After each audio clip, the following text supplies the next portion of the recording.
Donc, comme tout le monde le sait, Kli Rishon, donc une casserole d'un aliment qui est chaud, qui est sur le feu, sur la plata ou autre, d'accord, il est mevachel, il cuit. Si on met dedans quelque chose, ça cuit.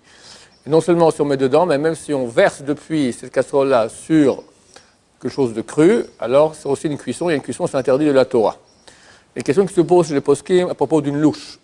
Quel est le statut d'une louche? Une louche, je la prends, je la mets dans le Kli Rishon. Maintenant, elle reste un certain temps dans le Kli Rishon. Quand je la sors, est-ce qu'elle a un statut de Kli Rishon ou de Kli Sheni? C'est-à-dire, si je mets maintenant dans la louche quelque chose, je mets un peu d'eau par exemple, est-ce que c'est permis parce qu'elle a un statut de Kli Sheni et ça ne cuit pas, ça ne cuit plus, ça ne cuit pas, ou c'est un statut de Kli Rishon et ça cuit?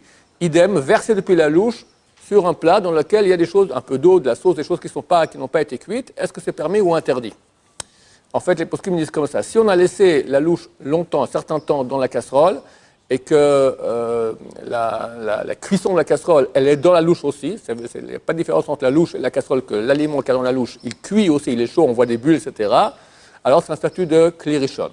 Si ce n'est pas le cas, on a juste posé dedans, on a sorti, et l'aliment qui est dans la louche n'a pas le temps d'être en situation de cuisson, alors c'est un statut de Kli Rishon de mettre dans la louche un aliment, ça c'est interdit, de verser de la louche sur un aliment qui n'est pas cuit, ça on peut autoriser. Baruch Adonai, l'olam, amen, amen.